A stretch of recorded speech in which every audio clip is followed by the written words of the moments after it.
Hello everyone, welcome back the brain builder book. तो कैसे हैं आप सब? उम्मीद करता हूं कि आप सब ठीक होंगे।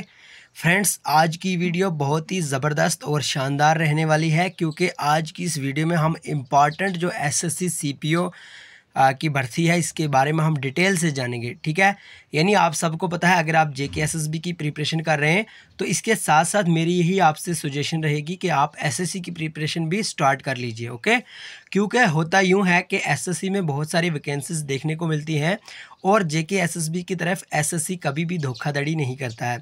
इसका एक एग्ज़ाम कैलेंडर होता है और उसी एग्ज़ाम कैलेंडर के हिसाब से एसएससी पेपर कंडक्ट करवाता है। ठीक है, यानी कहने का मतलब ये है कि आज हम डिस्कस करेंगे भाई सिलेबस एसएससी सीपीओ का। ठीक है, इसके बारे में हम पूरी जानकारी आपको देंगे।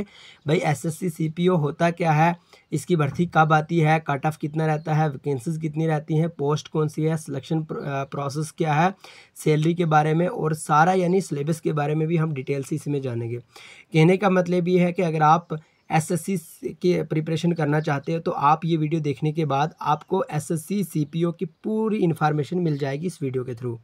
ओके, तो आइए वीडियो शुरू करेंगे। लेकिन इससे पहले कि अगर आप हमारे चैनल पे नए हैं तो चैनल को सब्सक्राइब और वीडियो को लाइक ज़रूर करें।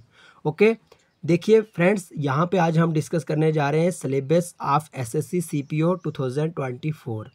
सबसे पहले हम जान लेते हैं कि भाई वैकेंसीज कितनी रहने वाली है। ठीक है, तो अगर हम बात करें भाई 4100, ठीक है, 4100 इसमें 4100 प्लस इसमें वैकेंसीज रहने वाली है। अगर हम बात करें इसका जो फॉर्म है वो ऑलरेडी अप्लाई हो चुका है और अगर आपने भी अप्लाई किया है तो आप अपनी प्रिपरेशन कंटिन्यू रखें, क्योंकि इसमें बहुत ज़्यादा फुल चांस देखने को मिलते हैं। ओके, अगर हम बात करें एग्ज़ाम डेट के बारे में, 27, 28 और 29 जून को इसका एग्ज़ाम होगा। आप सबको पता होगा एसएससी सीपीओ का ऑलरेडी पहले एक कैलेंडर जारी किया गया था, लेकिन इलेक्शन के कारण वो पोस्टपोन करके 27, 28 और 29 जून रख दिया गया है। अगर हम बात करें पोस्ट की तो भाई ये CAPFS के अंडर होती है, यानी इसमें अपना दिल्ली पुलिस सब इंस्पेक्टर भी आ जाता है।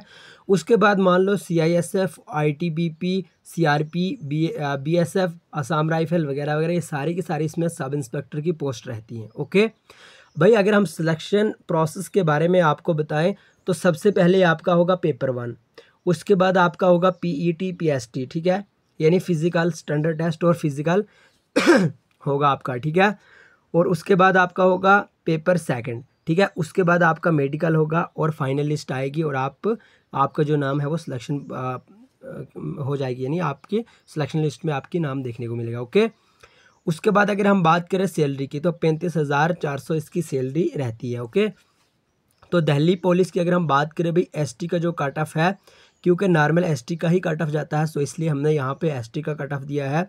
अगर हम बात करें एसटी का जो कट ऑफ है वो गया था भाई दिल्ली पुलिस की अगर हम बात करें तो एसटी की वैकेंसीज है 9 और जो टोटल वैकेंसी है वो है 125। अगर हम एसआई की बात करें यानी CAPFS के अंडर, तो इसकी जो टोटल वैकेंसीज है वो 4000 प्लस रहने वाली हैं। ठीक है, 4000 प्लस रहने वाली है, बड़ी बम्पर वैकेंसीज है भाई ये। ओके, एंड अगर हम बात करें यहाँ पे 4000 है भाई, 4000 प्लस वैकेंसीज रहने वाली हैं। अगर हम बात करें यानी सेकंड एग्ज़ाम के Tier 2 की अगर हम बात करें, Tier 1 की अगर हम बात करें तो Tier 1 का जो एग्ज़ाम पैटर्न है वो कुछ यूँ रहता है। सबसे पहले जनरल इंटेलिजेंस, यानी जिसको हम रीजनिंग के नाम से जानते हैं, वो होगा 4 सेक्शन होंगी। General intelligence, general awareness, math और इंग्लिश होंगे। और सारे के सारे ये सब्जेक्ट कितने मार्क्स के होंगे भाई? 50 मार्क्स के होंगे और टोटल ये 200 मार्क्स के रहने वाले हैं। भाई 2 घंटे में आपको ये एग्ज़ाम करना होगा, ये पेपर करना होगा। अगर हम नेगेटिव की बात करें तो 0.25 यानी 1/2 का इसमें नेगेटिव रहने वाला है। ओके, अब आपका Tier 1 कंप्लीट हो जाता है। जो बच्चे Tier 1 कंप्लीट कर लेते हैं उनको डायरेक्ट उससे बुलाया जाएगा फिज़िकल टेस्ट के लिए। अब आपको वहाँ पे रनिंग करनी होगी, लॉन्ग जंप करने होंगे, हाई जंप और शॉर्ट पुट। और उसके बाद अगर हम हाइट की बात करें तो अगर हम कैटेगरी वालों की बात करें तो 162 हाइट रहने वाली है। एंड अगर आप फिज़िकल भी पास कर लेते हो देन आपको डायरेक्ट से बुलाया जाएगा Tier 2 के लिए। अब हम जान लेते हैं Tier 2 का एग्ज़ाम पैटर्न क्या है। देखिए, इसमें होता यूँ है कि इसमें एक ही अपना सब्जेक्ट रहता है, सब्जेक्ट एक ही रहता है भाई, सिंगल सब्जेक्ट रहता है। उसमें वो सब्जेक्ट भी अपना सिर्फ इंग्लिश लैंग्वेज और कंप्रीहेंशन पे रहता है। इस पे इंग्लिश के ही आपको 200 क्वेश्चन पूछे जाएंगे जो मात्र 200 ही मार्क्स के होंगे। ओके, एंड इसका भी आपको 2 घंटे दिए जाएंगे। नेगेटिव सेम वही वाली रहने वाली है जो टियर 1 में थी, यानी 0.25 की 1/2। ओके, अगर आप टियर 2 भी कंप्लीट कर लेते हो देन आपको डायरेक्ट से मेडिकल के लिए बुलाया जाएगा। तो आपका होगा मेडिकल स्टैंडर्ड टेस्ट। ओके, तो जब आप मेडिकल भी कंप्लीट कर लेते हैं आपको डायरेक्ट से जो सिलेक्शन प्रोसेस है, सिलेक्शन लिस्ट है वो कंप्लीट हो जाएगी और आपको डायरेक्ट से बुलाया जाएगा ये अपनी जॉब के लिए। ओके, अब हम थोड़ा सा डिस्कस कर लेते हैं प्रीवियस ईयर का कट ऑफ कितना रहा था। भाई देखिए, एसटी का कट ऑफ काफ़ी लो रहता है, सो इसलिए हमने एसटी का यहाँ पे अलग बताया है। पिछले साल की अगर हम बात करें यानी 2023 की, एसटी का रहा था 109 200 में से। ओके, ये ध्यान में रखना 109। अगर हम बात करें भाई जो फाइनल कट ऑफ यानी अदर का रहने वाला है, ठीक है, जिनको कैटेगरी नहीं है, ओपन मेरिट जिसको हम कहते हैं, 143 रहा था भाई, 200 में से 143 रहा था, और ये फीमेल का है। ओके, अगर हम मेल की बात करें तो सेम जिस तरह से एसटी का हमने ऊपर बताया, फीमेल और मेल का दोनों का सेम ही रहा था, तो 109 रहा था एसटी का 200 में से।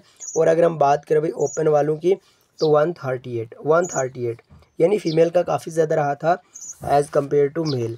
तो इसलिए आपको ध्यान में रखना होगा कि 200 में से 138 यानी कट ऑफ रहा था, 138 जिसके थे उनका नाम लिस्ट में आ गया था, ये था मेल का कट ऑफ। ओके, तो कहने का मतलब ये है कि आपको एसएससी के रिलेटेड भी इसी चैनल पे आपको फुल इन्फॉर्मेशन मिलेगी, फुल जानकारी मिलेगी। तो वीडियो कैसी लगी कमेंट बॉक्स में ज़रूर बताएं। इंशाल्लाह अब हम एसएससी सीएचएसएल का भी आपके सामने डिटेल से बताएंगे। देखिए भाई, एक ही पेज में लगभग 10 मिनट की वीडियो में आपको पूरी इन्फॉर्मेशन हमने एसएससी सीपीओ के रिलेटेड बता दी। एंड अगर आपको कोई और भी क्वेरी हो तो आप डायरेक्ट से कमेंट बॉक्स में बता सकते हैं। और ये भी ज़रूर बताएं कि क्या आपने एसएससी सीपीओ के लिए फॉर्म अप्लाई किया हुआ है। अगर आपने भाई फॉर्म अप्लाई किया तो बड़े धमाकेदार शानदार तरीके से आप अपनी प्रिपरेशन करें उसकी। जल्दी ही यानी जून 27, 28 और 29 को आपका एग्ज़ाम देखने को मिलेगा, इसलिए आप बड़े बम्पर तरीके से, बड़े ज़बरदस्त तरीके से, शानदार तरीके से प्रिपरेशन करें ताकि आप भी 2024 में आपका टारगेट होना चाहिए भाई 2024 में जॉब लेनी ही लेनी है हर हालत में। ओके, सो इसलिए आपको बड़े शानदार तरीके से प्रिपरेशन करनी होगी। तो बहरहाल आज की कुछ इंपॉर्टेंट अपडेट यही थी। अगर आप में से कुछ कैंडिडेट ऐसे हैं जो जेके एसएसबी की प्रिपरेशन कर रहे हैं तो उनको चाहिए कि वो डायरेक्ट अगर हमसे पीडीएफ परचेज़ करना चाहते हैं 9596736083 आप इस नंबर पे हमें व्हाट्सअप कर सकते हैं, देन आपको पीडीएफ प्रोवाइड की जाएंगी। पीडीएफ की कास्ट के बारे में अगर हम बात करें तो वेरी लो ऑफ कास्ट हमने रखा हुआ है ताकि हर एक पुअर से पुअर एस्पिरेंट भी पीडीएफ परचेज़ करके लाभ उठा सके।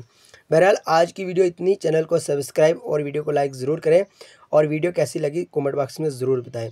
बहरहाल मिलेंगे नेक्स्ट वीडियो में, तब तक के लिए bye bye, take care, love you all.